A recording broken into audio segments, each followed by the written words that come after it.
Would you like to introduce yourself? Yeah, go on. So I'm John G. Williamson. I'm the Head of Learning and Development here at UKBIC. It's my role to ensure that not only UKBIC staff are upskilled to the required levels, but also to support the UK's growing industry in battery manufacturing to ensure that we have a skilled workforce for the future.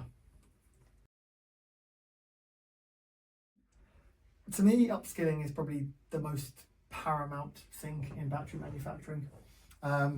As we know, that the UK invented, in inverted commas, the lithium-ion cell. We sent it out to the world, and our science become such a powerhouse, and with the British thing of giving it away.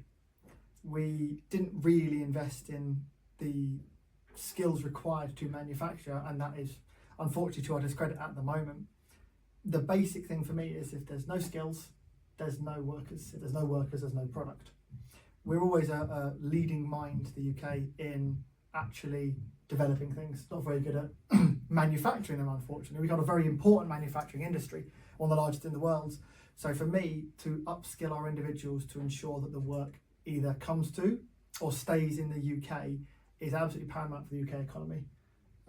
The amount that we have from income in terms of GDP for our automotive manufacturing, for me that has to be replicated or even grown upon with battery manufacturing. But without those skills, we're not going to have the workers to undertake the work, which means no one's going to want to invest in the UK.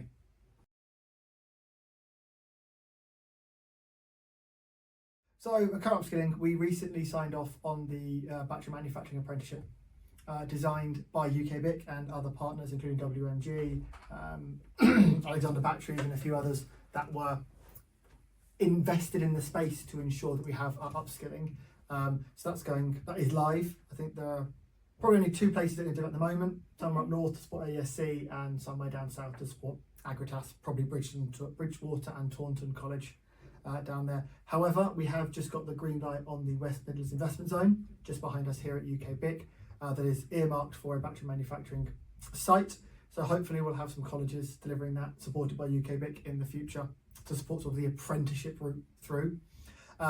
We understand that apprenticeships is only Britain or England rather than the UK, so we work on the National Occupational Standard to support Ireland, Wales and Scotland to be able to deliver the same content at a recognised qualification.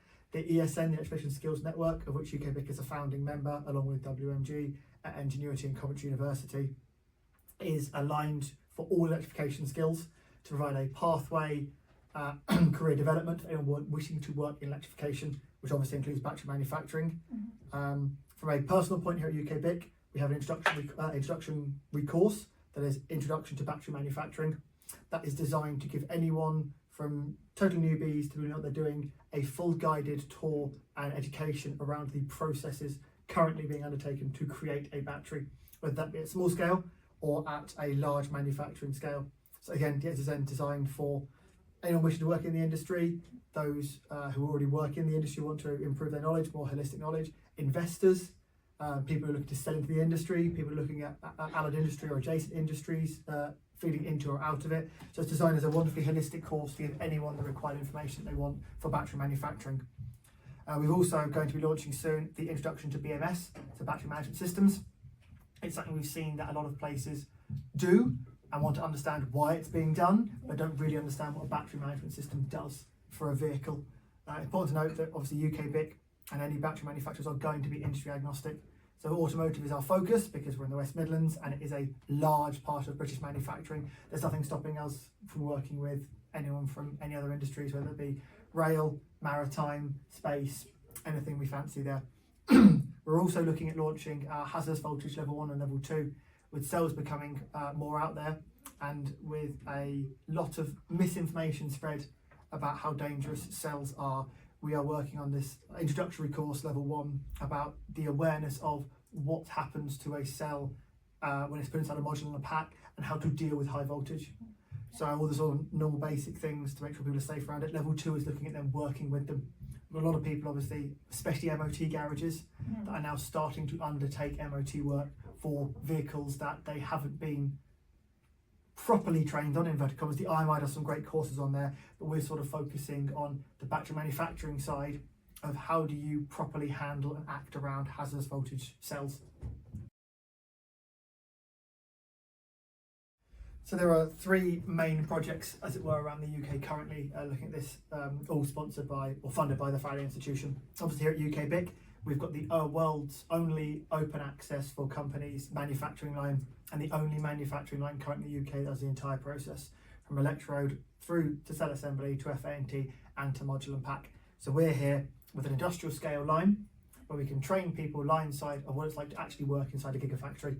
Up in the northeast, you have got the project with Newcastle University and New College Durham about a smaller scale to support AESC, anyone that wishes to build up in the northeast. That gives them a more hands-on training environment, but on much smaller equipment, understanding the processes that can be scaled up. And then again, the Midlands here, we have Debut WM, which I'll have to find out what it stands for because I can never remember. But that is all about giving them a holistic environment that's blended with a digital environment. Yeah. So training people digitally to ensure some skills are developed, but that's got a longer piece and look at almost all of electrification and hands-on for taking apart cells and modules and packs as you do MOT work. So that's got a larger viewpoint. But UK BIC is the only place where you can get training on battery manufacturing at an industrial scale with the knowledge that we have here.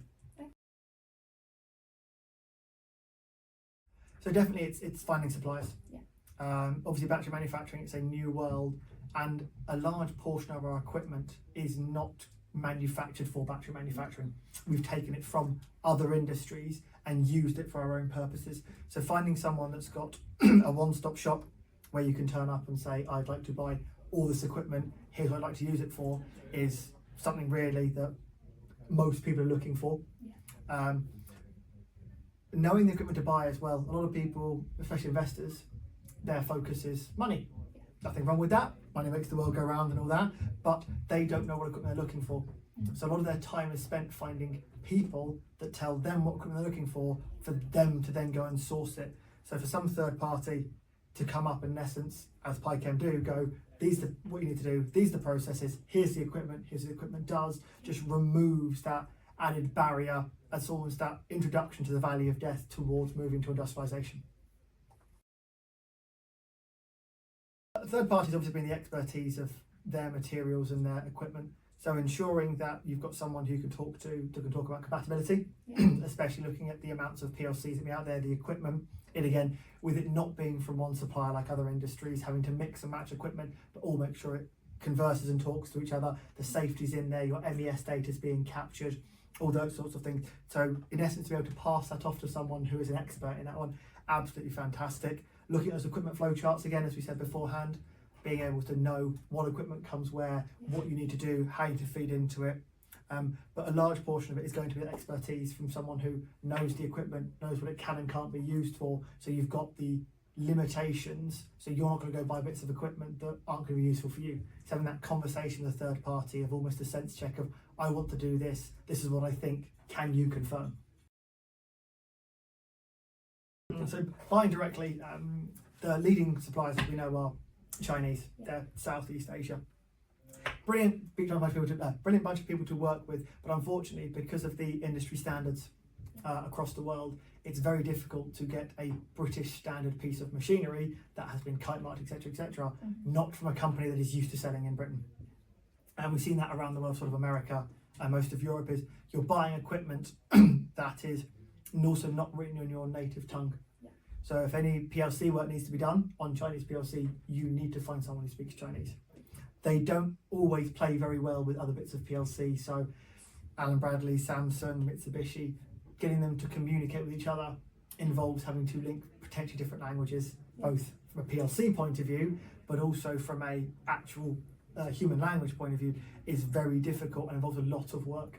So purchasing again from one single supplier that is rooted within the UK or America that understands our standards will make it a lot easier because it can be directed and you won't waste the time having to ensure everything can communicate properly. Book on our course.